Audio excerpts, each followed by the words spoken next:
नमस्कार, न्यूजीलैंड में स्वागत है आपका और मैं हूं आपके साथ विपनेश माथुर। न्यूजीलैंड में आज हम बात करेंगे जम्मू कश्मीर के बीजेपी पीडीपी गठबंधन की। अलगाववादी नेता मसरत आलम की रिहाई के बाद से बीजेपी पीडीपी गठबंधन में दरार आ गई है। राज्य में बीजेपी और पीडीपी ने मिलकर सरकार बनाई है, लेकिन फैसले पीडीपी अकेले ही ले रही है। ये हम नहीं कह रहे हैं, बल्कि प्रधानमंत्री नरेंद्र मोदी कह रहे हैं। मोदी की माने तो पीडीपी उनकी सुनती ही नहीं है और ऐसे में बीजेपी का पीडीपी के साथ गठबंधन कितना जायज है।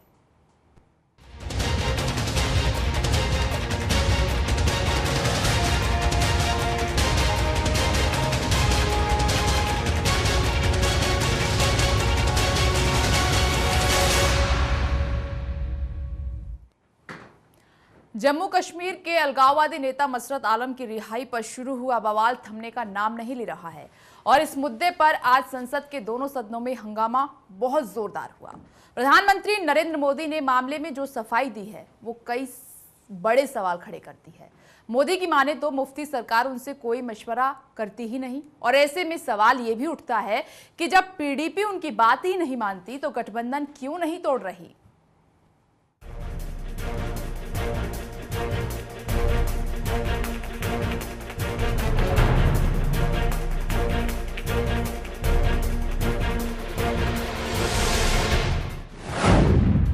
अलगाववादी नेता मसरत आलम की रिहाई, राजनीतिक गलियारों में हड़कंप। जम्मू कश्मीर में बीजेपी और पीडीपी गठबंधन। पीडीपी कर रही है मनमानी, बीजेपी ने जताई मजबूरी। ये कैसा गठबंधन, ये कैसी सरकार? क्या गठबंधन जायज है? सदन भी एक स्वर से इस प्रकार की किसी भी हरकत के प्रति अपना आक्रोश भी व्यक्त करें, जो आज किया है। और मैं इस सदन को विश्वास दिलाता हूं, मैं देश को विश्वास दिलाता हूं कि सरकार बनने के बाद जो कुछ भी गतिविधियां हो रही हैं, न वो भारत सरकार से मशवरा कर करके हो रही हैं, न भारत सरकार को जानकारी दे करके हो रही हैं। उन्होंने ये कहा सब हो गया कि ये वहां जम्मू और कश्मीर में क्या हो रहा है वो हमको भी पता नहीं है, हमको भी पूछ रहे नहीं है। उन्होंने ये कहा कि वहां पर जो कर रहे हैं उसके बारे में कोई मालूमात हमारे पास भी नहीं है। इसे वो जो उनको छोड़ रहे हैं और जो डिसीजन ले रहे हैं वो स्पष्टता से उन्होंने कहा। और जब वो कहते हैं अगर ऐसा है तो अपना बीजेपी के जितने भी लोग सपोर्ट कर रहे हैं, आप बीजेपी पार्टी विड्रॉ कर लीजिए, आप विड्रॉ करके विड्रॉ कर लीजिए। अलगाववादी नेता मसरत आलम की रिहाई पर प्रधानमंत्री नरेंद्र मोदी जो सफाई दे रहे हैं वो किसी को रास नहीं आ रही। मोदी कह रहे हैं कि जब से राज्य में मुफ्ती सरकार बनी है तब से वो मनमानी कर रही है। वो किसी भी फैसले में ना तो केंद्र से बात कर रहा है और ना ही राज्य में उनकी सहयोगी पार्टी बीजेपी से। मोदी की ये सफाई समझ से परे है। ऐसा कैसे हो सकता है कि राज्य में उनके गठबंधन से सरकार बनी हो और वो सरकार के फैसले से अनजान हो? ये कैसे संभव है कि गठबंधन सरकार के बावजूद सारे फैसले अकेले पीडीपी ले रही है? ऐसा क्यों है कि पीडीपी अपनी मनमानी कर रही है और वो सहयोगी पार्टी बीजेपी से बात तक नहीं कर रही? अगर जो प्रधानमंत्री नरेंद्र मोदी कह रहे हैं उसमें जरा भी सच्चाई है तो फिर बीजेपी उससे अलग क्यों नहीं हो रही? बीजेपी क्यों गठबंधन धर्म निभा रही है? मोदी खुद कह रहे हैं कि देश की सुरक्षा के साथ समझौता नहीं किया जाएगा, तो फिर वो क्यों पीडीपी को बर्दाश्त कर रहे हैं? अभी तो राज्य में सरकार की शुरुआत ही है। अभी से ही पीडीपी इस तरह के फैसले ले रही है तो आने वाले वक्त में भी कई अलगाववादियों और आतंकवादियों को रिहा कर सकती है। ऐसे में बीजेपी गठबंधन क्यों नहीं तोड़ रही? पीडीपी नेता महबूबा मुफ्ती साफ कह चुकी हैं कि उनके लिए गठबंधन से ज्यादा जनता से किए गए वादे जरूरी हैं और वो उन वादों को पूरा करके रहेंगी। महबूबा मुफ्ती के बयान से साफ है कि आने वाले दिनों में मुफ्ती सरकार और ऐसे फैसले लेने वाली है। तो फिर बीजेपी क्यों खामोश है? आखिर बीजेपी की ऐसी क्या मजबूरी है जो गठबंधन नहीं तोड़ रही? आखिर क्यों बीजेपी मुफ्ती सरकार को बढ़ावा दे रही है? प्रदीप नरानिया के साथ ब्यूरो रिपोर्ट, चैनल 1 न्यूज।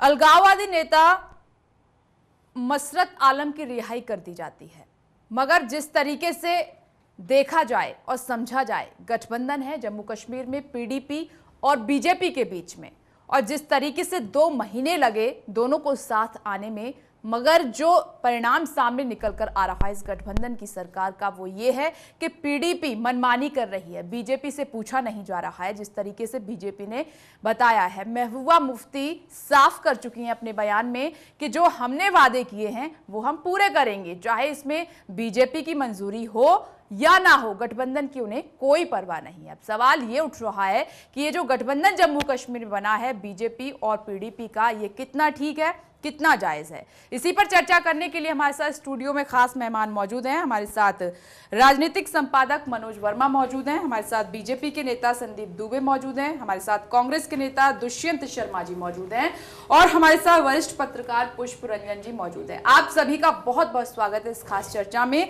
पहला सवाल मेरा संदीप दुबे जी आपसे है, गठबंधन बना, गठबंधन में होता है कि आधी इधर भी सुनी जाएगी आधी उधर भी सुनी जाएगी, और जिस तरीके से कदम उठाए जा रहे हैं पीडीपी की ओर से और जिस तरीके से बयान दिए जा रहे हैं, आखिर क्या मजबूरी है आपकी कि आप उसमें दखलंदाजी नहीं कर पा रहे हैं, आपसे पूछा नहीं जा रहा है? आखिर ये हो क्या रहा है? फिर आपके साथ की वहां पर आवश्यकता क्या आपकी इंपॉर्टेंस वहां रह जाती है? देखिए, जो सबसे महत्वपूर्ण जो आपका प्रश्न है वो हम ये बताएं कि वहाँ गठबंधन की सरकार है, आज भी है। दूसरी बात, जो भी मुद्दे वहाँ से उठाए जा रहे हैं और या कांग्रेस के द्वारा सदन नहीं चलने दी जा रही है, मुद्दे उठाए जा रहे हैं बार बार और जनता के सामने गलत तस्वीर पेश की जा रही है, मैं उसको और करेक्ट कर देता हूँ। 2010 और 6 PSA की तहत एक PSA एक्ट है जम्मू कश्मीर के अंदर, 6 केस लगातार उस व्यक्ति पे बनाए गए और किसी भी व्यक्ति को 4 साल से ज़्यादा वहाँ डिटेन नहीं कर सकते थे, तो 27 केस कुल उस पे हैं। लेकिन इतने 4 साल के कार्यकाल में कांग्रेस की गठबंधन की सरकार थी, चार्जशीट तक फाइल नहीं होता है वहां पे।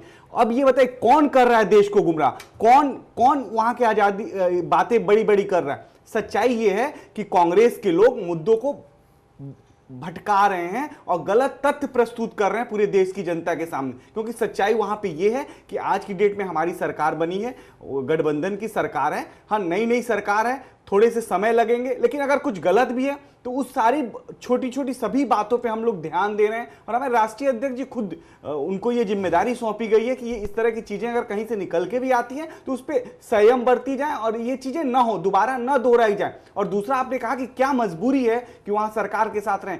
एक लोकप्रिय सरकार बनी है, मजबूरी यह है कि आज जम्मू कश्मीर में जिस तरह से हालात बदले हैं, जिस तरह से सुधरे हैं, वो हालात और अच्छे हों, भारत के पक्ष में हो। भारत और कश्मीर अलग अलग नहीं है, एक दूसरे के साथ मिलकर बहुत अच्छा हम काम कर सकते थे। हमारे प्रधानमंत्री जी के आने के बाद ये चीजें वहां पे जम्मू कश्मीर में हुई है, तो जिसके फलस्वरूप आज सरकार बनी है, तो मैंडेट है, तो इस तरह हम सरकार से नहीं भाग सकते। हाँ, लेकिन हमारी जो जिम्मेदारियां हैं देश के प्रति, जम्मू कश्मीर के लोगों के प्रति, उन जिम्मेदारियों से हम पीछे हटने वाले नहीं है। और रही बात उस व्यक्ति की रिहाई की, तो ये सरासर कांग्रेस के गलत नीतियों का नतीजा है। जिस आदमी पे 27 मुकदमे लगा के जेल के अंदर रखा जाता है, 4 साल तक उस पे चार्जशीट नहीं फाइल की जाती है। हमारी सरकार जुम्मे बने 2 हफ्ते हुई हैं, 2 हफ्ते में जो वहां का लॉ ऑफिसर्स है, न्यायपालिका पे किसी सरकार का तो कंट्रोल नहीं हो सकता, किसी सरकार का तो कब्जा नहीं हो सकता। तो इन सभी बातों पे हम गंभीरता से हमारी पार्टी और हमारी सरकार विचार कर रही है। मसरत आलम को लेकर सवाल नहीं पूछा था,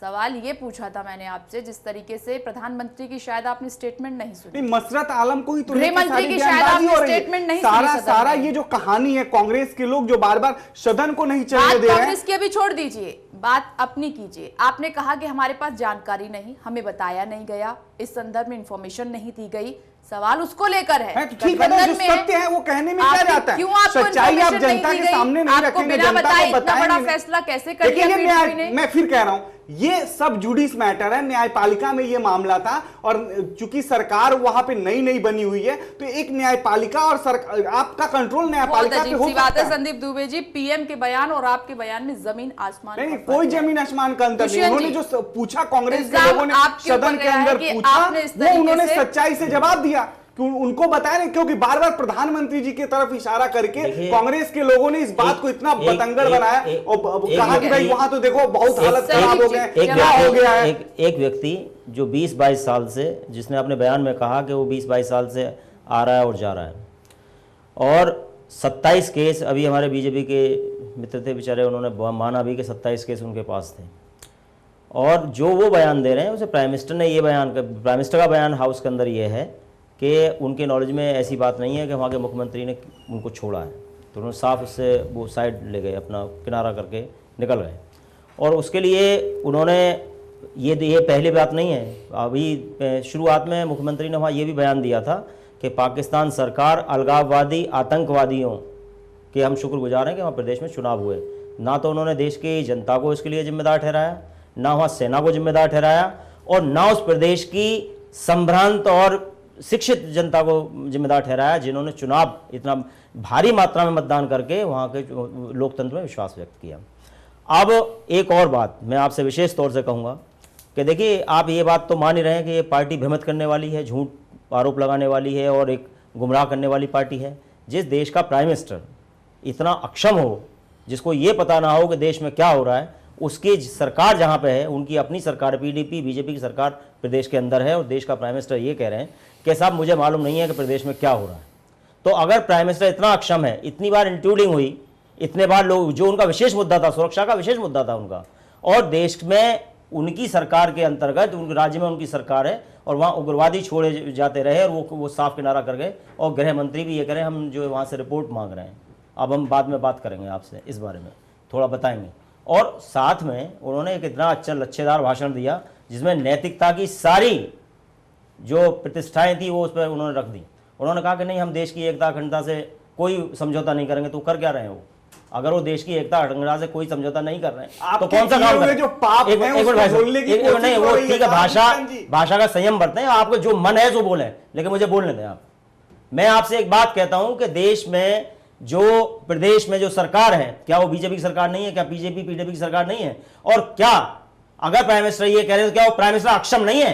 क्या उस प्राइम मिनिस्टर को देश में रूल करने का राइट है? जो देश की सुरक्षा को खतरे में डाल रहे हैं, जिसको इतना सरकार इतना बहुमत केंद्र में मिला है, और वो ये कह रहे हैं। अच्छा, उसके बाद अभी जो बैठे हैं, जो चर्चा आई बढ़ जाए, आप बोलिए ना, मैं ऐसा मुझे मौका दें या तो मुझे कहने दें, नहीं तो मैं ऐसा आप कह लें, आप बोले ना, आप बोलते हैं जब आपका मौका मिला बोले। आप गुमराह करने में माहिर हैं, आप तो सब जुडिस कह रहे हैं कि उसको बाहर लाने में सब जुडिस हुआ। अरे सब जुडिस कहाँ था? और अगर सब जुडिस था तो क्या मुख्यमंत्री को जुडिशरी में जाने का राइट है? उसको बाहर कर सकता है। ऐसा है, आप लोगों की मिलीभगत से ये हुआ है। देश की सुरक्षा को और प्रदेश की अस्मिता को और देश की अस्मिता को आप लोगों ने खतरे में डाला है। Prime minister, home minister of this country, और इसके लिए उनको देश से क्षमा मांगनी चाहिए, अपने आप खुद उनको रिजाइन कर देना चाहिए, क्योंकि देश चलाने में सक्षम नहीं है ये लोग। ठीक है, एक पुष्प रंजन जी, वाकई में बीजेपी को पता नहीं था, या फिर पूछा नहीं गया, या फिर सब कुछ जानकर अनजान बना जा रहा है? देखिए, पहली बार मोदी जी को सदन में जिस तरह से वो संबोधित कर रहे थे, लगा कि बड़ा लज्जित है अंदर से, क्योंकि वही मोदी जी हैं बजट से थोड़ा पहले जब मनरेगा पर व्यंग कस रहे थे, बड़े ही कुशल तरीके से अपनी बात रख रहे थे, और देश मतलब उनके अच्छे वक्ता होने का प्रतीक और प्रमाण था वो भाषण। आज लगता था जैसे सरकार बड़ी लज्जित है अंदर से कि भाई क्या हो रहा है, बिना हमारी और अपने बचाव में सरकार को सूचना होती है कि क्या हो रहा है वहाँ पर, उनकी अपनी इंटेलिजेंस एजेंसी है, तमाम चीज़ें हैं, नहीं पूछे जाने पर उससे बचाव के लिए ये सारा बुना जा रहा है। आज क्या हालत है, संघ उनके साथ नहीं है इस मुद्दे पर, शिवसेना लगातार बयान दे रही है, हमले कर रही अपनी सरकार पे जहाँ गठबंधन में है वो। अली शाह गिलानी जाके आज पाकिस्तान के उच्चायुक्त से मिलते हैं, एक बड़ी घटना अपने आप में, कि किस तरह से आपके विदेश सचिव जा रहे हैं पाकिस्तान में बातचीत करने के लिए, जिसकी वजह से पिछले अगस्त में बातचीत को आपने तोड़ दी थी, विदेश सचिव की वार्ता कैंसिल कर दी थी। आज फिर आप एक हफ्ते पहले गए हो और एक हफ्ते के भीतर ये हो रहा है। अभी आज शाम को क्या हुआ कि इन्होंने एक रिहाई कमेटी गठित कर दी है कि वो जितने भी कैदी हैं जिन्हें इस तरह से जिस तरह से ये रिहाई की गई है, आगे से जो भी रिहाई करेंगे तो कमेटी तय करेगी, उसमें रिव्यू किया जाएगा। मतलब अगर आप उसे सब जुडिस मान रहे हैं तो आप ही के जो संबित पात्र हैं 2 दिन पहले वो बयान देते हैं टीवी पे ही, अगर क्लिप हो तो निकाल के देखिएगा कि 4 साल में कोई केस नहीं दर्ज हुआ है इस व्यक्ति पर, चार्जशीट नहीं फाइल नहीं केस कह रहे हैं। आप क्लिप निकाल के देखिए ना, आप क्लिप निकाल के केस दर्ज ऐसा है, हम लोग बहुत गहराई से किसी बयान को सुनते और समीक्षा करते हैं। आप क्लिप निकाल के चला दीजिए दोबारा से। वो कह रहे हैं, आज कहा जा रहा है कि 2 साल जो भी केस दर्ज हुए हैं 27 केस, उन 27 केसों में सारी के सारी 2 साल वाली अवधि वाली है कि उसको रखा गया है। आप सब जुडिस इन सब मामलों में जनता को गुमराह करने की आवश्यकता नहीं है। गलती हुई है, आपने गले में एक ऐसे सांप को बांध लिया है जिसे ना फेंकते बन रहा है ना बांधते बन रहा है। वही सवाल, फिर मजबूरी किस बात की, आखिर क्या मजबूरी है बीजेपी की ऐसी? जी, ऐसी क्या मजबूरी है? तो बीजेपी इसके बारे में साफ साफ बता सकती है। मनोज जी, ये जो मसरत आलम की रिहाई हुई है और उसके बाद ये पूरा जो बवाल हो रहा है, बीजेपी की वो जो व्यवहार में जिस तरीके से एक अलग सी ट्वीन है वो नजर आई, पीएम के बयान में कहीं ना कहीं एक दुख सा नजर आया, उनके चेहरे के जो एक्सप्रेशन थे वो बदले हुए थे। क्या वजह लग रही है आपको? देखिए, कभी कभी हालात ऐसे बनते हैं जब देश में कोई अलगाववादी नेता, कोई देशद्रोही आतंकवादी छोड़ा जाता है तब तकलीफ होती है, वो चाहे सत्ता पक्ष हो चाहे विपक्ष हो। सदन का आज का नजारा यही था। अगर विपक्ष में कांग्रेस को नाराजगी थी तो प्रधानमंत्री नरेंद्र मोदी भी अगर दुखी थे तो इसीलिए थे कि कितनी बेबसी है कश्मीर में कि उसके कानून ऐसे इस्तेमाल हुए मसरत के ऊपर कि जिसके तहत 4 साल से ज्यादा उसको सजा नहीं हो सकती थी। जिस तरह पत्थरबाजी में उसने भारतीय सेना पर पत्थर फेंक पाए, जिस तरह 100 से लोगों के उसके कारण मौत हुई, वो आदमी वहां रह के भारत विरोधी हरकतें कर रहा था, देशद्रोही हरकतें कर रहा था, और उसको सिर्फ सजा का प्रावधान जिन जिन मामलों के तहत हुआ वो 4 साल से अधिकतम था। इसका एक लीगल पहलू यह है कि उसे 4 साल से ज्यादा की सजा हो ही नहीं सकती थी जो भी उस पर मामले दर्ज हुए। दूसरा इसका पहलू है राजनीतिक, जो मुख्यमंत्री मुफ्ती मोहम्मद सहित बिना वजह और एक झूठ में आके वाहवाही लूटने का प्रयास कर रहे हैं। उनको यह मालूम था कि यह आदमी, यह आतंकवादी रिहा होने वाला है, इसको 4 साल से ज्यादा की सजा नहीं हम अदालत कोर्ट दे सकती है, इसलिए उन्होंने वाहवाही लूटने का यह तरीका अपनाया कि साहब हमने छोड़ दिया। उन्होंने क्या छोड़ दिया? इस जो उसमें धाराएं लगाई गई, जो उसमें मामले दर्ज किए गए, वो अपने पर सवालिया निशान है कि मैं किसी सरकार की बात नहीं करूंगा कि पूर्व की सरकारों ने क्या करा। क्या जिस तरह से उस पर मामले दर्ज होने चाहिए तो क्यों नहीं उस समय हुए? क्यों सिर्फ 4 साल का ही उस पर केस चला? ये सवाल ऐसे हैं कि लीगल और राजनीतिक दोनों पहलुओं से देखने पड़ेंगे।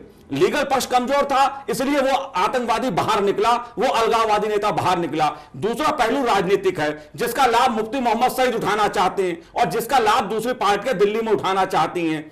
देखिए, कश्मीर एक संवेदनशील राज्य है। अगर इस मुद्दे पर राजनीति होगी इस तरह से, वो चाहे घाटी से लेकर दिल्ली तक कोई कर रहा हो, चाहे बीजेपी कर रही हो चाहे कांग्रेस कर रही हो, अंततः उसकी कीमत इस देश को चुकानी पड़ेगी, कश्मीर की आवाम को चुकानी पड़ेगी, जम्मू के लोगों को चुकानी पड़ेगी। जहां तक आपने पहला सवाल उठाया कि बीजेपी की मजबूरी क्या थी, देखिए सबको जानते जिस तरह का वर्डिक्ट जम्मू कश्मीर में आया, कोई सरकार नहीं बन सकती थी। जम्मू कश्मीर एक ऐसा राज्य रहा है जो दूसरे राज्यों से हम तुलना उसकी नहीं कर सकते हैं। जिस तरह की राजनीतिक स्थितियां वहां की रही हैं, जिस तरह की वहां परिस्थितियां रही हैं कि दूसरे देशों को, सीमा पार के देशों को यह कहने का मौका मिले कि इस देश का लोकतंत्र कितना कमजोर है। हमने यह दिखाया इस चुनाव में कि इस देश में अलग अलग धारा होने के बावजूद सरकार बनाने के लिए एक साथ भी आ सकते हैं। सबको मालूम है कि दोनों साउथ पोल और नॉर्थ पोल है, बीजेपी और पीडीपी, लेकिन साथ आए क्योंकि नेशनल कॉन्फ्रेंस तैयार नहीं थी। कांग्रेस और पीडीपी और नेशनल कॉन्फ्रेंस बीजेपी, इन चारों के बीच तालमेल नहीं हो सकता है। वैचारिक रूप से कहीं ना कहीं मतभेद हैं लोगों में, लेकिन एक सरकार बनी। सरकार इसलिए बनी, जहां तक मेरी जानकारी है, बीजेपी भी चाहती थी कि पहली बार सरकार में आने का मौका मिलेगा। एक सच्चाई है ये, बिल्कुल। हर पार्टी चाहती है सरकार में आना। दूसरी बात यह है कि बीजेपी का जो कॉमन मिनिमम प्रोग्राम जिसकी बात बीजेपी दुहाई दे रही है, उसमें क्या बात थी कि कश्मीर में शांति, कश्मीर का विकास और बाढ़ पीड़ितों का विकास, ये 3-4 मुद्दे ऐसे थे जिसपे मुफ्ती मोहम्मद सईद, प्रधानमंत्री नरेंद्र मोदी और भाजपा अध्यक्ष अमित शाह के बीच बात हुई थी। लेकिन मुफ्ती मोहम्मद सईद उस एजेंडे को छोड़कर अपना अलगाव का एजेंडा आगे बढ़ा रहे हैं, यह दुखद है। मगर बात कैसे बनेगी? चलिए ठीक है, वहां पर बात बन चुकी है, लेकिन अब कैसे आगे का रास्ता तय होगा, आगे का रोड मैप कैसे तैयार होगा? क्योंकि बीजेपी कटघरे में खड़ी हो गई है, पीएम को जवाब देते नहीं बन रहा है। दुख तो है उनको इस बात का, लेकिन अगर इस तरीके से सब कुछ चलता रहा तो फिर कैसे होगा? क्योंकि पीडीपी मनमानी कर रही है, महबूबा मुफ्ती साफ कह चुके हैं गठबंधन की उन्हें परवाह नहीं है। आगे का रास्ता कैसे तय? देखिए, जब तक चलेगा चलेगा, बीजेपी को भी जब तक कड़वे घूंट पीने पड़ेंगे पिएगी, नहीं पिएगी तो वापस ले लेगी। ऐसा तो है नहीं कि इससे पहले सरकारों से समर्थन वापस नहीं हुए और बीजेपी के विधायक वहां नहीं कह रहे हैं। मैं देख रहा था बीजेपी के कुछ विधायकों ने कहा है कि एक सरकार नहीं, कई सरकार कुर्बान कर सकते हैं कश्मीर, जम्मू कश्मीर की एक अखंडता के लिए। तो ये तो पीडीपी को भी सोचना पड़ेगा। केवल घाटी से देश नहीं चलेगा, जम्मू कश्मीर लद्दाख तीनों से देश चलेगा और तीनों की भावनाओं से चलेगा। अगर मुफ्ती मोहम्मद ये चाह रहे हैं कि घाटी की भावनाओं की चिंता वो करेंगे तो केवल उससे बात नहीं बनेगी। और देश की जनता देख रही है कि मुफ्ती मोहम्मद सईद क्या कर रहे हैं। बीजेपी और कांग्रेस के नेताओं से हम सवाल पूछेंगे, जवाब भी लेंगे। पुष्प रंजन जी, ये सवाल उठ रहा है कि ठीक क्या बीजेपी अभी वॉच कर रही है महबूबा मुफ्ती को, पीडीपी को, सीएम साहब को, कि आखिर कितने कड़े कदम ये उठा सकते हैं? क्या इनसे पूछा जाएगा या नहीं पूछा? वेट एंड वॉच की स्थिति में है क्या बीजेपी अभी? बिल्कुल नहीं है। अगर ये वेट एंड वॉच और देश की कीमत पर हो, जैसा मनोज जी बता रहे हैं, देश की कीमत पर अब कब तक हो सकता है कि कल को पीडीपी ऐसी कोई बड़ी गलती कर दे, मुख्यमंत्री के कलम से कुछ ऐसी इबारत लिख दी जाए जिससे फिर सुधारना मुश्किल होगा। क्योंकि वहाँ का जो आप पलट नहीं सकते हैं, एक बार मुख्यमंत्री ने किसी चीज पे अगर कर दिया तो आप संसद में भी नहीं पलट सकते हैं, जो प्रावधान है उस हिसाब से। तो बहुत सावधानी की आवश्यकता है। अगर उनका दिमाग घूम गया अगर किसी ऐसी चीज पर, क्योंकि जो कॉमन मिनिमम प्रोग्राम है उसके हिसाब से चल नहीं रहे हैं। कहीं भी कॉमन मिनिमम प्रोग्राम में ये कैदियों की रिहाई का इशू नहीं उसमें डाला गया है। शुरुआत तो बयान से हो गई थी। जिस दिन सीएम पद की शपथ ली उसके तुरंत बाद उन्होंने अलगाववादी नेताओं के फेवर में बयान दे दिया था। और एक और मुश्किल है कि न्यायपालिका, जिस सब जुडिस वाली बात हो रही है, न्यायपालिका का क्या रोल है और राज्य न्यायपालिका का, ये तो कहीं खुल के सामने नहीं आ रहा है। उनके पास अगर रिहाई का ऐसा कुछ फरमान जारी किया था तो क्यों नहीं सामने सरकार रख रही है कि भाई वो ऑलरेडी वो रिहा हो चुके हैं, प्रशासन के पास वो कागज है। वो तो कह रहा है कि एक छोटे जेल से निकल के बड़े जेल में मैं आ गया हूँ, ये देश पूरा का पूरा जेल है, इस जेल को ठीक करना है। इतनी ऐसे बयान बड़े बड़े स्टेटमेंट सामने निकल कर आ रही है। पीडीपी अपनी मनमानी कर रही है, बीजेपी बेबस नजर आ रही है। आखिर ये कैसा गठबंधन, कैसी सरकार जम्मू कश्मीर में, आगे का रास्ता कैसे तय होगा इन हालातों में, बड़ा सवाल ये है। रुक रहे हैं एक छोटे से ब्रेक के लिए, फौरन लौटते हैं। आप देखते रहिए चैनल 1 न्यूज।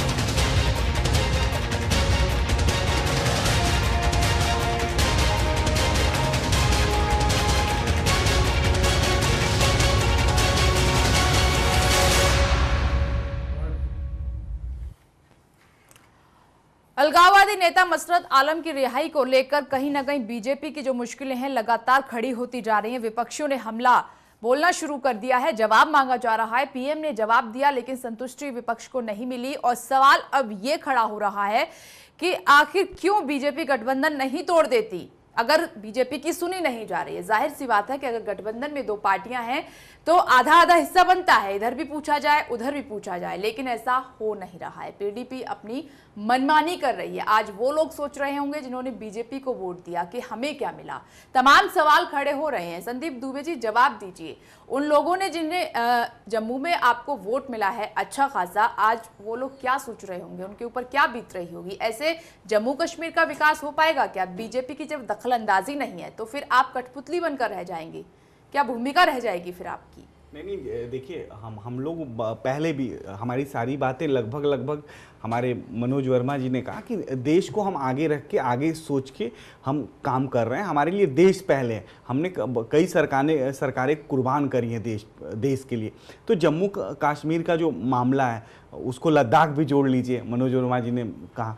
तो ये जो मामले हैं सारे, इस पे बड़ी गंभीरता से हम लोग चिंतन कर रहे हैं, मनन कर रहे हैं, और बार बार उनको हिदायत भी दी जा रही है कि वो संभल जाए और इसके लिए हाँ, पूरे देश से आवाज आ रहा है, हमारे राजनीति के अंदर से, बाहर से, और देश से भी आवाज आ रहा है। इस आवाज को देखिए, तो इसी आवाज को तो आज मोदी जी कह रहे थे सदन के अंदर। इतना अच्छा प्रधानमंत्री भारत को मिला है कि वो जनता की जो आक्रोश है उसको भी लीड करता है, उसको कहता है और बेहिचक कहता है, चाहे उसकी आलोचना हो, अंदर हो या बाहर हो। एक सत्य को सत्य कहने की साहस लेके अगर कोई भारत में प्रधानमंत्री आए तो उसकी हम लोग को इस तरह निगेटिव पक्ष नहीं देखने चाहिए। इसके पॉजिटिव पक्ष भी हैं। पॉजिटिव पक्ष ये है कि पॉजिटिव पक्ष ये है कि जम्मू कश्मीर के सरकार पे दबाव बनाने के लिए हमारे माननीय राष्ट्रीय अध्यक्ष जी अमित शाह जी को पार्टी ने निर्देशित किया, और सभी गतिविधियों पे वो आप पीडीपी पर दबाव बनाएंगे। हाँ, क्यों नहीं, दबाव हमारा दबाव है ही है, और पीडीपी आपके दबाव में आ जाएगी। क्यों नहीं आएगी, क्यों नहीं? वो गलत करेगी, हम छोड़ देंगे, गठबंधन से हट जाएंगे। हम क्यों उसे गलत करने देंगे? क्योंकि हम हर सरकार की बारीकी है, सरकार के साथ हमें उस बारीकी को हम समझेंगे, उसे हमारी माननी पड़ेगी।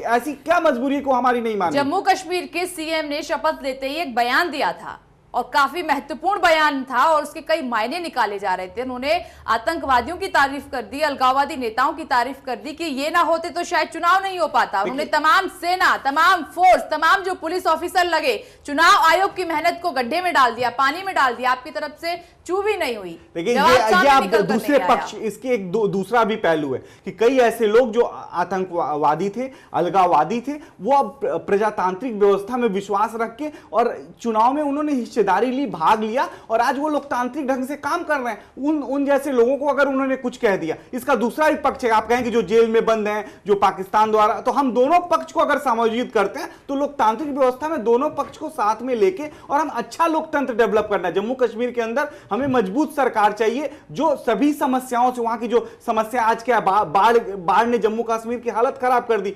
श्रीनगर की स्थिति बहुत बुरी हो गई। तो सभी मुद्दों को लेकर मुद्दों पर बातचीत नहीं हुई, क्यों नहीं हुई है? हमें जम्मू कश्मीर को तो अच्छा बनाना है, अच्छा है, उसको और अच्छा बनाना है कि अगर पीडीपी और आप में बात हुई इन मुद्दों को लेकर, तो सबसे पहले इन मुद्दों पर काम क्यों नहीं शुरू हुआ? जम्मू कश्मीर की जो जनता है इन्हीं मुद्दों को लेकर, अपने विकास को लेकर, अपनी तकलीफों को लेकर वोट दिया है कि आइए सबसे पहले जनाब हमने वोट दिया, हमारा विकास कीजिए। लेकिन काम तो कुछ अलग ही हो रहा है। देखिए, ये बयानबाजी अभी चल रही है। आपकी और पीडीपी की क्या इस मुद्दे पर सबसे पहले बातचीत हुई कि पहले ये सुलझाए जाएंगे, फिर हम सेकेंडरी उस लेवल पे काम करेंगे? देखिए, ये सारी चीजें मनोज वर्मा जी कह चुके हैं। हमारे सभी मुद्दों पे, जो वहां की जितनी भी समस्याएं, उन सभी समस्याओं को लेके और एक सामंजस्य बैठा के, जो हमारा याराना गठबंधन बना कि हम जम्मू कश्मीर को डेवलप करेंगे, वहां के लोगों को सशक्त बनाएंगे। याराना गठबंधन आपका दिखाई नहीं दे रहा है, भले ही आप ये याराना गठबंधन इसको बता रहे हैं। तो इन सबको लेके चलने का एक मौका है, कुछ मौका मिले, सरकार अच्छा काम करेगा, गलत करेगी हम उसे छोड़ देंगे। स्टेटमेंट हम हमारे लिए सरकार इंपॉर्टेंट नहीं, हमारे लिए देश इंपॉर्टेंट है। चलिए, नहीं झलका है। दुष्यंत जी, क्या कहेंगे आप? एक याराना गठबंधन, और इस याराना गठबंधन में ये निकल कर आया। देखिए, याराना गठबंधन अब हमारे दुबे जी बोल रहे थे, और वो बार बार मनोज जी को कोट कर रहे हैं। मनोज जी ने तो कुछ और ही कहा है। अब मनोज जी तो देश विदेश के उन्होंने सारी देश के पक्ष की सारी बातें कही। आप कह रहे हैं नहीं, आप बराबर उल्टा ना करिए ना, आगे इस चीज को बढ़ाएं। कह लीजिए आप जो कहना कहिए। अब मैं तो देखता भी नहीं हूँ, आप जो बोलते रहे। क्योंकि दुष्यंत जी ने अब आदत बदल ली है, वो पहले इत्मीनान से सुनते हैं फिर जवाब देते हैं। देखिए, ऐसा है कि इसमें 3 पक्ष हैं। अगर कोई प्राइम मिनिस्टर देश का ये कह दे कि मेरी नॉलेज में बात नहीं है, तो आप उसको एनालाइज करिए, मेरी बात को मत मानिए। यहाँ बैठे हैं प्रबुद्ध लोग, यहाँ पुष्प रंजन जी बैठे हैं, मनोज जी बैठे हैं, उनसे पूछ लीजिए। क्योंकि मैं तो कुछ और कहूँगा। मैं तो ये कहूँगा कि अक्षम प्राइम मिनिस्टर, जिसको कुछ नहीं मालूम और देश से कोई लेना देना नहीं, और ऐसा ही होम मिनिस्टर। बड़ी शर्मनाक स्थिति है। नंबर 2, पीडीपी सरकार उनके दम पे सरकार, अगर बीजेपी वहाँ ना हो तो पीडीपी कैसे सरकार बनाएगी? और अगर उसका सीएम ये बात कह दे कि अलगाववादी तत्वों और हुर्रियत वालों और आतंकवादियों और पाकिस्तान सरकार का शुक्रगुजार कि उन्होंने हमारी सरकार बनवा दी, चुनाव करा दिए, तो वहाँ सारी मशीनरी जो आपने कहा विपनेश जी, वो सारी मशीनरी, साथ साथ चुनाव आयोग और वहाँ की जनता, उसकी भी इंसल्ट, उसकी भी बेइज्जती इस सरकार ने, केंद्र सरकार ने की और इस वहाँ के सीएम ने की। जो देश में जो विश्वास एक पैदा हुआ कि भाई इतना ज़बरदस्त वोट हुआ और वहाँ के लोग मुख्य धारा, विकास की धारा में आना चाहते हैं, तो उसको भी इन्होंने धता बता दी और उनके कृत्य पे, उनके कार्य पे, उनकी वोट पे भी क्वेश्चन मार्क कर दिया। नंबर तीसरी बात, प्राइम मिनिस्टर बड़ा नैतिकता से परिपूर्ण भाषण उसमें दे रहे हैं, तो फिर उनके सामने ऐसी कौन सी मजबूरी है, वो एक्शन क्यों नहीं ले रहे हैं? अगर वो वहीं से खुलेआम उनको जवाब दें कि हम इन बातों को कहा कि बर्दाश्त नहीं किया जाएगा। क्या करेंगे? क्या किया उन्होंने? क्या बर्दाश्त नहीं किया? अगर देश की प्रभुता और अखंडता के साथ कोई खिलवाड़ करेगा तो उसको बर्दाश्त आप बताइए, आप ही तय करिए, आप आप ही तय करिए। प्रश्न यही बनता है, क्या देश की एकता, अखंडता, अस्मिता से खिलवाड़ नहीं हुआ? क्या उनकी सरकार वहां नहीं है? और अगर उनकी सरकार नहीं है तो प्राइम मिनिस्टर खुद ही बता दें कि ये देश की एकता और अखंडता और अस्मिता के लिए प्रतीक है, ये जो वहां के मुख्यमंत्री ने कहा है। मेरा कोई विरोध उनसे नहीं है, मेरा कोई व्यक्तिगत विरोध सरकार से नहीं है, लेकिन ठीक है, अगर आप लोग सेटिस्फाई हैं, मुझे तो लगता है कि मनोज जी ने इससे इतनी अच्छी बात कही है कि, और पुष्परंजन जी ने भी ये बात कही है कि बातचीत नहीं, ये प्री प्लान्ड है और केंद्र सरकार उसे मिली हुई है। ऐसा नहीं है कि उसको मालूम नहीं है, उसको सब बात मालूम है, लेकिन वो इंतजार कर रहे हैं सही मौके का, जिससे कि अपना वोट बैंक फिर सुरक्षित रख सके। मगर इससे पहले जो सरकार रही है जम्मू कश्मीर में, मसरत आलम के ऊपर जिस तरीके से मनोज जी ने जिस तरीके से कहा कि उसने जो काम किए और भी कड़ी धाराएं लग सकती थी, लेकिन ये कमजोर धाराएं आखिर देखिए, आज वहां सरकार हमारी नहीं है, ना हमारी केंद्र में है, ना हमारी राज्य सरकार में है। अगर मैं उसी बात पर, ये तो बात आपने कही है, जब आप कह रही हैं तो मैं उस बात को मान रहा हूं, मैं इस बात को मान रहा हूं कि वहां हमारी सरकार थी, लेकिन आप आज तो आपकी सरकार है ना, वहां बीजेपी की सरकार है, बीजेपी और पीडीपी की सरकार है। और तब ये प्यार क्यों लुटाया गया मसरत आलम के ऊपर? मुझे पूरी बात तो कहने दें। चार्जशीट फाइल नहीं हुई, 4 साल में एक चार्जशीट फाइल नहीं हुई, जो 90 दिनों के अंदर करना होता है। आप ऐसा करें कि वहां आज केंद्र में सरकार बीजेपी की है, आज राज्य में सरकार बीजेपी पीडीपी की है, तो बना लें उन पर केस या छोड़ देंगे सबको। अगर उनको लगता है, धता बता रहे हैं वो, उन्होंने तो 370 भी कहा था, उस इशू को डाइल्यूट कर दिया। तो आप ये इसको तर्कों में ना उलझाइए, जो वहां की वस्तु स्थिति है उसको क्लियर होने दीजिए। हकीकत ये है, केंद्र सरकार के प्राइम मिनिस्टर, होम मिनिस्टर, पूरी केंद्र सरकार राज्य सरकार के साथ मिली हुई है, वो उनका छुपा हुआ एजेंडा है। कॉमन मिनिमम प्रोग्राम का सबसे अहम पहलू यही है कि राज्य सरकार ने आगे सबसे पहले यही काम किया। अभी पाइपलाइन में आसिफ हुसैन पख्तू का नाम भी आ रहा है और अभी बहुत सारे दुर्दांत आतंकवादियों का नाम भी आ रहा है। तो उससे पहले जो आरोप आप मेरे ऊपर लगा रहे हैं, उन सरकारों को बोलिए ना कि पहले से ही दुरुस्त कर लें अपने कानूनों को, और पहले से ही केंद्र सरकार तैयार हो जाए कि ये भी सब होने वाला। फिर आप हमसे सवाल मत करना कि 1.5 साल पहले आपकी सरकार थी या 2 साल पहले आपकी सरकार थी। ऐसा है, ये पार्टी देश को धोखे में रखने वाली, गुमराह करने वाली, और देश की एकता अखंडता से कोई लेना देना इनको नहीं है। इनके मंत्री कुछ बोलते हैं, इनकी सहयोगी दल कुछ बोलते हैं, साक्षी महाराज ने आज ही बोला है, और दूसरे सब लोग बोल रहे हैं। मैं आपसे ये कह रहा हूं कि ये सरकार देश के लिए खतरा है, देश की एकता अखंडता के लिए खतरा है, और प्राइम मिनिस्टर सरासर झूठ बोल रहे हैं, वो देश को गुमराह कर रहे हैं। दुष्यंत जी, एक प्रश्न मैं आपसे पूछना चाहूंगा। आप ठीक है, बहुत अच्छा कह रहे हैं कि क्या होना चाहिए था, फिर मणिशंकर को क्यों नहीं आप लोगों ने कंडेम किया? मणिशंकर अय्यर ने जब कहा कि अस्थि कलश जो है, अस्थि कलश नहीं, जो उनके अवशेष हैं वो वापस होने चाहिए, तो उस पर आप लोग एकदम चुप लगा गए। ये बड़ा विचित्र लगता है कि दोहरा क्यों रवैया है फिर कश्मीर वाले इशू? देखिए, आपका प्रश्न वाजिब है। मैं हमारे जो ये मणिशंकर अय्यर हैं, कांग्रेस के सीनियर लीडर हैं, ये पार्टी के कोई प्रवक्ता नहीं है, और पार्टी के वरिष्ठ नेता तो है। एक राज्यसभा सीट के लिए कांग्रेस के जो वहां विधायक हैं, विधानसभा के पटल पे उन्होंने लिखित तौर पे मांग करी कि तो ये तो इनकी नीति और नियत में खोट है। ये कहते कुछ हैं, करते कुछ हैं, दिखावापन है, और इनके किए हुए ये सब चीजें हैं जिसकी वजह से आज हम भुगत रहे हैं। समय लगेगा, थोड़ा सा सुधर जाएगा सारी चीजें। मैं बोलूं? हाँ बोलिए। ऐसा है कि आपने हमारी नियत और नियति, और आपने हमारा भविष्य भी और भूत भी सब आपने मिट्टी में मिला दिया। जो किया था हमने वो भी, वो तो जनता ने मिला दिया दुष्यंत जी, जनता ने, देश की जनता ने। पहले पुष्परंजन जी के सवाल का जवाब आप जरा मुझे कहने दीजिए, मैं जरा बात कहूँ ना। पहले मैं ये ज्यादा आतुर है, मैं पहले इनके आंसर दूं, उनका तो मैं दूंगा आंसर। ऐसा है कि नाच ना आए आंगन टेढ़ा, और मैंने जो बात साफ साफ आपसे कही कि इनका वहाँ जो उद्देश्य है वो अफरा तफरी फैलाना है, वहाँ को स्टेबल नहीं होने देना है। उद्देश्य किसका, बीजेपी या पीडीपी का? बीजेपी का जो उद्देश्य है, बीजेपी तो अभी कुछ कर ही नहीं, डिसीजन तो पीडीपी ले रही है। मैं भी आपसे यही बात, आप कैसे कह रहे हैं पीडीपी ले रही है? वहां उनकी सरकार नहीं है, हट जाए सरकार में से और देखा कैसे डिसीजन वो लेते हैं। अभी बोला, अभी पुष्प रंजन जी ने ये बात कही कि इससे पहले कि वहां कोई और बात और स्थिति खराब हो, उससे पहले वो समझ लें, बात को जरा संभाल लें। तो आप ये कहने की कोशिश कर रहे हैं कि पर्दे के पीछे से खेल बीजेपी, पर्दे के ओपन है, ओपन है। प्राइम मिनिस्टर धमका भी रहे हैं हाउस में, उनकी भाषा देखिए आप, वो भाषा ये बोल रहे हैं कि हमें देशभक्ति मत सिखाइए। अरे आप एक तो गलत काम कर रहे हैं, आपकी सरकार है, ऊपर से आप बोल भी रहे हैं। या तो आप सीधे सीधे बोलिए कि हम सरकार में नहीं है, ये हमारा पीएम ने जो बोला वो देश के खिलाफ बोला, देश की जनता के खिलाफ बोला, प्रदेश के खिलाफ बोला। प्राइम मिनिस्टर को साफ साफ बोलना चाहिए हमारी सरकार नहीं है वहां पे। अगर हमारी सरकार होती, हमारी सरकार का बयान ही नहीं है तो हट जाए उससे। नंबर एक बात,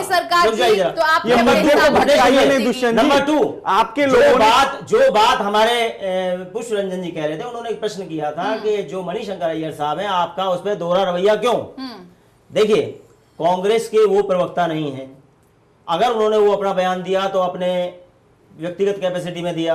दूसरा, इस सवाल को आप चैनल के माध्यम से, आपके तो बहुत सारे पत्रकार हैं, उनसे पूछिए भाई आप ऐसा बयान क्यों दे रहे हैं, या कांग्रेस प्रवक्ता से पूछिए। अच्छा, दूसरा, मेरा अपना मत इस पर यह है कि वो पार्टी के प्रवक्ता नहीं है और पार्टी, वो अपना विचार उन्होंने जो दिया उसको पार्टी ने एंडोर्स भी नहीं किया।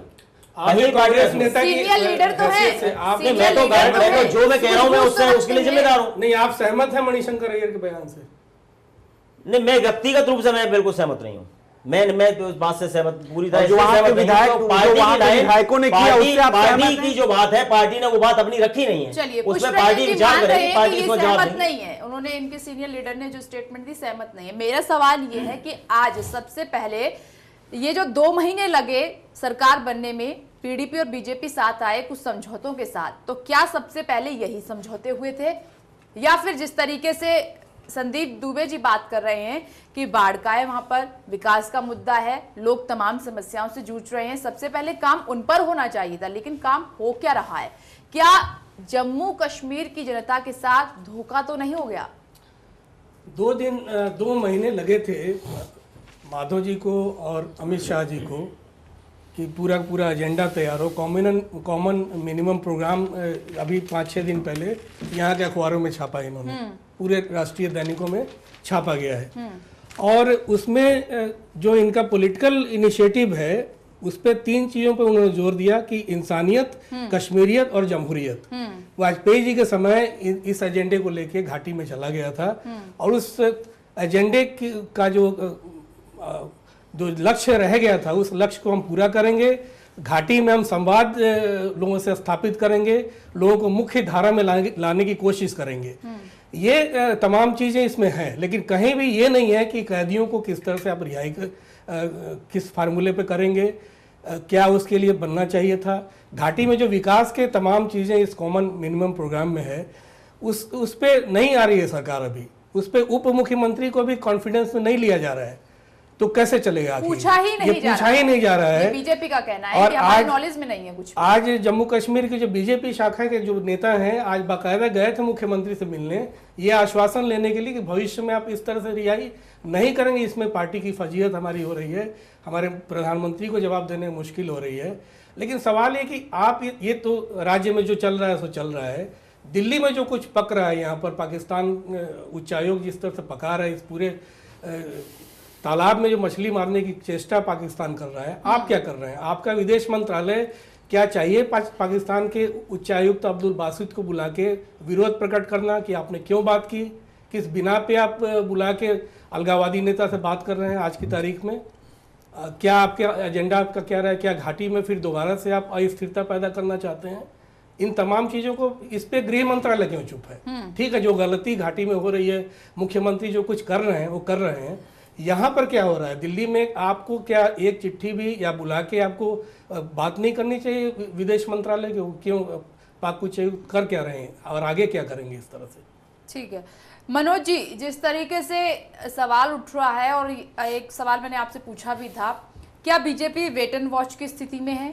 क्या बीजेपी पीडीपी पर दबाव बनाएगी अगर वेट एंड वॉच की स्थिति में, या फिर बैक स्टेप होगी? सवाल ये है। विपनेश जी, जो पुष्परंजन जी ने बात कही, जो दुष्यंत बात कह रहे हैं, लाजमी तौर पे सवाल उठेंगे कश्मीर एक ऐसा मामला है, जम्मू कश्मीर का सवाल उठेंगे, लेकिन मैं इसमें दो तस्वीर देख रहा हूं। मैं कांग्रेस और बीजेपी की उसमें नहीं जाऊंगा डिबेट में कि कांग्रेस ने बीजेपी को क्या कहा, बीजेपी ने कांग्रेस को क्या कहा, कि अगर हम गलतियों का पिटारा खोलने बैठेंगे तो 47 से लेकर अब तक जम्मू कश्मीर को लेकर किसने कितनी गलतियां करी, लंबी डिबेट उस पर हो जाएगी। और मुझे लगता है देश को पीछे जाने की जरूरत नहीं है, आगे बढ़ने की जरूरत है। जहां तक मैं दो तस्वीर देख रहा हूं, जनसंघ से लेकर कांग्रेस के तमाम नेताओं ने और दूसरे राजनीतिक दलों ने जम्मू कश्मीर की एकता अखंडता के लिए समय समय पर कुर्बानियां दी हैं, और सबने संसद में भी संकल्प लिया है कि जम्मू कश्मीर भारत का अभिन्न अंग रहा है और हमेशा रहेगा। और इस संसद ने, देश की संसद ने हमेशा आतंकवाद की कड़े शब्दों में निंदा की है जो जम्मू कश्मीर में पाकिस्तान द्वारा चलाया जाता है। इस पर कहीं कोई मतभेद देश में नहीं रहा है कि जम्मू कश्मीर का विकास होना चाहिए, जम्मू कश्मीर में आतंकवाद बंद होना चाहिए। यह कांग्रेस पार्टी भी कहती है, भारतीय जनता पार्टी भी कहती है, इसलिए मतभेद की बात पर नहीं जाऊंगा। लेकिन इस चुनाव से एक उम्मीद की किरण थी जो मुझे भी लगती थी, देश के तमाम लोगों को लगती थी, कि वैचारिक मतभेदों के बावजूद अगर पीडीपी और भारतीय जनता पार्टी गठबंधन कर रहे हैं तो शायद इसलिए कर रहे हैं कश्मीर का विकास होगा, कश्मीर से गरीबी दूर होगी, कश्मीर के नौजवान को रोजगार मिलेगा। इसलिए नहीं करा था कि तुम आतंकवादियों को छोड़ोगे, तुम पाकिस्तान की सरपरस्ती करोगे, इसलिए समर्थन नहीं हुआ था। और इसलिए आज दो तस्वीर सामने आ रही हैं। मैं बीजेपी की बात नहीं करूंगा, बीजेपी भारतीय जनता पार्टी एक राष्ट्रीय दल उसी तरह है जिस तरह कांग्रेस पार्टी है। कांग्रेस पार्टी ने भी जम्मू कश्मीर की एकता के लिए तमाम कुर्बानियां दी हैं, तमाम समझौते किए हैं, जैसे आज भारतीय जनता पार्टी कर रही है। लेकिन क्या तस्वीर आ रही है कि कश्मीर घाटी का एक राजनीतिक क्षेत्रीय दल अलगाववाद की भाषा बोल रहा है, अलगाववाद की तस्वीर पेश कर रहा है, दूसरी तरफ एक राष्ट्रीय दल विकास की जम्मू कश्मीर की बात कर रहा है। तो ये दो तस्वीर हैं, एक तरफ मकौटा मुफ्ती मोहम्मद सईद ने लगा रखा है अलगाववाद का, दूसरी तरफ भारतीय जनता पार्टी जो नेशनल राष्ट्रीय दल है कांग्रेस की तरह, वो विकास की बात कर रही है। तो अब ये देश देख रहा है कि मुफ्ती मोहम्मद सईद घाटी से निकले हुए नेता लोग किस तरह किस भाषा का, अलगाववादी भाषा का प्रयोग कर रहे हैं और किस प्रकार के फैसले ले रहे हैं। दूसरी तरफ भारतीय जनता पार्टी विकास की बात कर रही है। मुझे लगता है कि देश को बहुत जरूरत है इस मुद्दे को समझने की और इस तस्वीर को देखने की, इन दो चेहरों को देखने की कि देश के जो राष्ट्रीय दल हैं उनकी सोच क्या है जम्मू कश्मीर को लेकर, और जो घाटी से निकले हुए दल हैं उनकी सोच क्या है जम्मू कश्मीर को लेकर। संदीप दुबे जी, ये शिवसेना ने भी अपने सामना में छाप दिया है कि जिस बात का डर था वही हो गया जम्मू कश्मीर में, और डर बताया है इसको, खुशी नहीं जताई है। क्योंकि पहले भी सवाल उठे थे जब ये गठबंधन बना था कि कहीं ना कहीं जम्मू कश्मीर की जो शांति है उसके साथ समझौता किया जा रहा है, और ये बात तब समझ नहीं आई थी। लेकिन पीडीपी अब जिस तरीके से मनमानी कर रही है उसको कहीं ना कहीं लोग उसको सही ठहरा रहे हैं कि जिस बात का डर था वही हो गया, और बीजेपी ने साथ दिया है उसमें। देखिए, मैं आज स्पष्ट करना चाहता हूँ, जो प्रधानमंत्री जी ने आज सदन के अंदर बयान दिया, और चाहे जो भी कोरी अफवाह भाजपा के बारे में फैलाई जाए या जो लोग इसके पीछे लगे हुए हैं या प्रधानमंत्री जी को कमज़ोर देखना चाहते हैं, उन सब की जो मनोकामना वो पूर्ण होने वाली नहीं है। हम इस भारत को और खासतौर से जम्मू कश्मीर के भी अंदर आप नफरत को प्यार से ही जीत सकते हैं। आप नफरत, एक सर के बदले दूसरा सर, ये तो पूरे देश में, ये आप अपनी बात कर रहे हैं, पीडीपी की बात कर रहे हैं। मैं अपनी ही बात कर रहा हूं, मैं भाजपा को रिप्रेजेंट कर रहा हूं। हमें जम्मू कश्मीर की हालत को सही करना है। लेकिन आप अकेले कुछ नहीं कर सकते। प्रायोरिटी पर पीडीपी के सीएम है। बात तो मेरी पूरा हो जाने दीजिए ना, हम क्यों नहीं, हम गलत होने नहीं देंगे। हमने शुरुआत करी है, जनता का दबाव है, जनता चाहती है, हम वो करेंगे जो जनता चाहेगी। साहब आप अकेले क्या कर लेंगे? क्या नहीं कर सकते? पीडीपी का लगातार दबाव आपके ऊपर बनता जा रहा है, आप बोल नहीं पा रहे हैं। विकल्प है,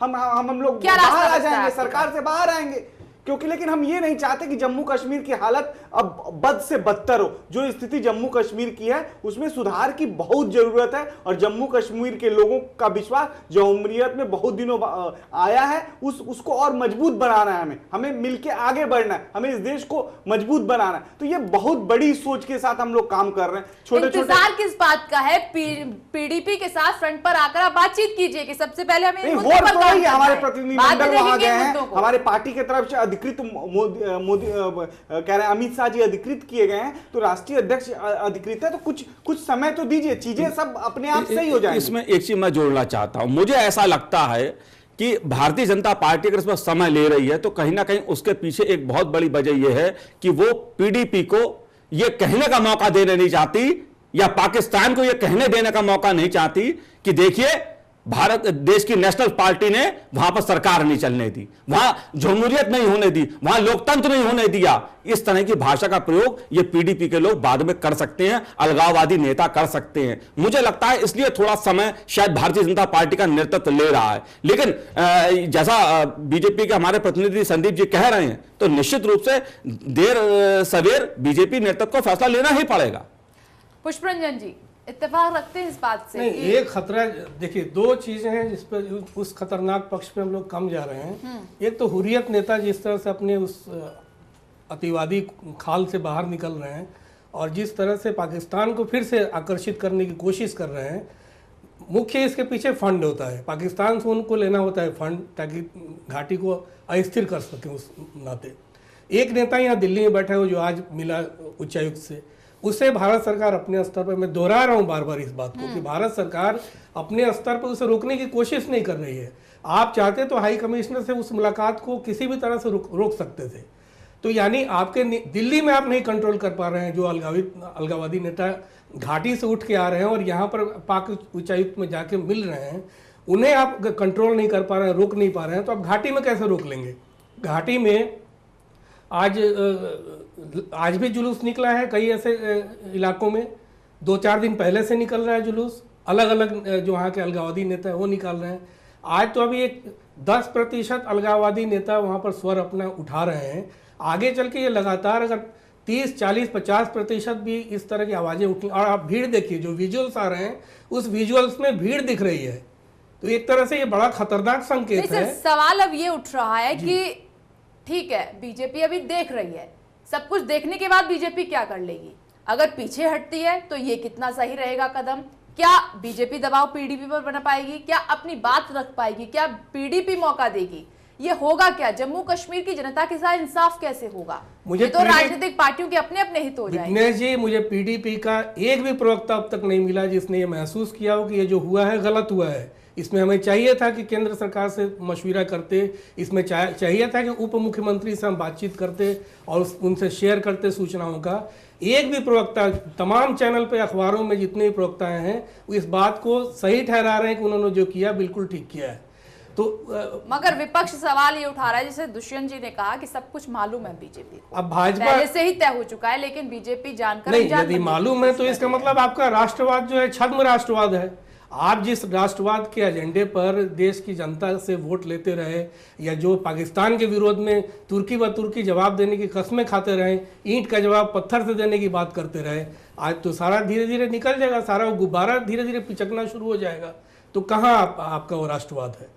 और ठीक है, राष्ट्रवाद के अलावा आप सूबे के विकास की बात कर रहे थे, हमने इसीलिए कॉमन मिनिमम प्रोग्राम पे बात की।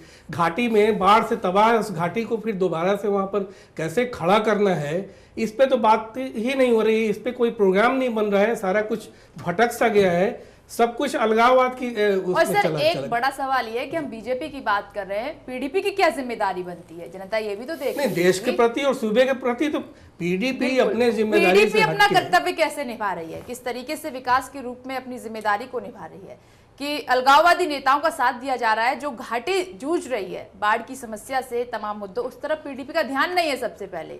क्या यही वादे पहले किए जिस पार्टी का नेता और मुखिया, जो मुख्यमंत्री भी सूबे का कभी केंद्र में मंत्री हुआ करता था, अपनी बेटी की रिहाई के बदले आतंकवादियों को छोड़ के कंधार भेज दिया, उस व्यक्ति का क्या कहना है? उस पर आप इतना ट्रस्ट कैसे बीजेपी के लोगों ने किया? ये तो धीरे धीरे आप उस व्यक्ति को दोबारा से निमंत्रण दिया। घाटी में देखिए सब कुछ शांत हो गया था, बहुत आराम से वहाँ पर प्रशासन वगैरह चल रहा था, युवा भी मुख्य धारा में जुड़ गए थे, फिर अचानक से युवाओं को भटकाने का सिलसिला शुरू हो गया। ये बड़ा खतरनाक ट्रेंड है, उसको कैसे रोक पाएंगे? इतना बड़ा डैमेज कंट्रोल कैसे बीजेपी कर पाएगी, ये एक प्रश्न है। दुष्यंत जी, क्या आप मौका देंगे बीजेपी को थोड़ा सा देखने का, समझने का, कि चलिए ठीक है, एक बार देख लीजिए, जिस तरीके से सवाल उठ भी रहे हैं कि कोई ना कोई फैसला बीजेपी जरूर ले लेगी भविष्य में? नहीं, हमारे मौके देने ना देने से क्या फ़र्क पड़ता है? उनकी सरकार है, वो दोनों मिलकर सरकार वहाँ चला रहे हैं। लेकिन मैं आपसे एक छोटा सा एक प्रश्न बनता है कि प्राइम मिनिस्टर ने अपने भाषण में ये कहा कि हमारी आलोचना भी होनी चाहिए, आक्रोश भी होना चाहिए, साथ साथ उन्होंने ये भी कहा कि हमें देश प्रेम मत सिखाइए, नैतिकता की भी उन्होंने बात की। मैं आपसे एक छोटा प्रश्न बनता है कि जब आप सारी बातें कह रहे हैं और आपकी सरकार के राज्य के अंदर है, तो क्या आप ये नहीं कह सकते कि हम इन चीज़ों को बर्दाश्त नहीं कर रहे और ये हमारे जो कॉमन मिनिमम प्रोग्राम है उसमें नहीं आता है। आप एक काम करें, या तो इसको वापस ले लें या हम आपसे विड्रॉ कर रहे हैं। तो कम से कम लोगों को ये विश्वास तो हो कि वो इसके प्रति संवेदनशील हैं। उन्होंने ये कहा है कि हमने एक आदमी कोई अपॉइंट किए हैं, वो वहां से रिपोर्ट आनी है, वो रिपोर्ट के बाद हम लोग फैसला करेंगे। तो इसमें समय देने की वो समय खुद ही उनके पास है, उन्होंने अपने आप ही समय ले लिया है।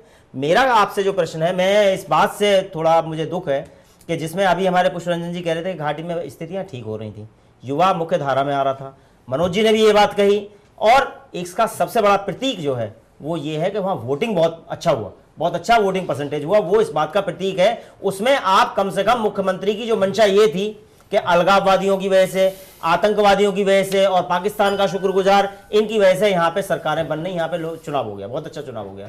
तो क्या जो वो वोट डले, जो इतना परसेंट वोट बढ़ के पड़ा, तो क्या वो आतंकवादी, उग्रवादी और पाकिस्तान की वजह से पड़ा? तो आपने तो हमारे सारे सिस्टम पे ही धता बता दिया।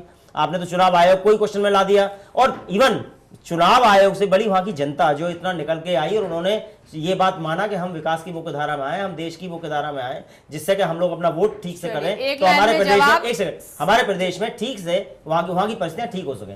मैं आपको दोबारा इस बात को आपके संज्ञान में लाना चाहता हूं, आपके माध्यम से देश के लोगों में लाना चाहता हूं कि इस देश की सरकार देश के फैसलों के और जो कहती है उसके प्रति संवेदनशील नहीं है। इसलिए प्रदेश की सरकार तो स्वाभाविक है कि इन दोनों का मिला हुआ एजेंडा है, इसी तरह देश को बांटिए, गुमराह करिए, धोखा दीजिए और अपनी राजनीतिक रोटियां सेकिए। आखिरी कमेंट का वक्त है। संदीप दुबे जी, आपसे ये आखिरी कमेंट में लेना चाहूंगी। जो पीएम ने बात कही है कि देश की शांति के साथ कोई खिलवाड़ नहीं किया जाएगा, बर्दाश्त नहीं किया जाएगा, जम्मू कश्मीर की भी जिम्मेदारी है, प्रधानमंत्री है नरेंद्र मोदी, केंद्र में आपकी सरकार है, तो हम इस बात का इंतजार करें कि बहुत जल्द सब कुछ ठीक हो जाएगा।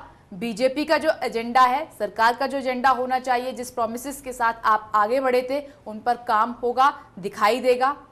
गठबंधन की मजबूरियां नहीं आएंगी सामने। देखिए, देश हित में कोई गठबंधन की मजबूरियां सामने नहीं आएंगी, प्रधानमंत्री जी ने कहा। और दुष्यंत जी की बात से मैं एक बात कह दूं कि बुरा जो देखा मैं चला, बुरा न देखा कोई, और जो दिन देखा अपना मुझसे बुरा न कोई।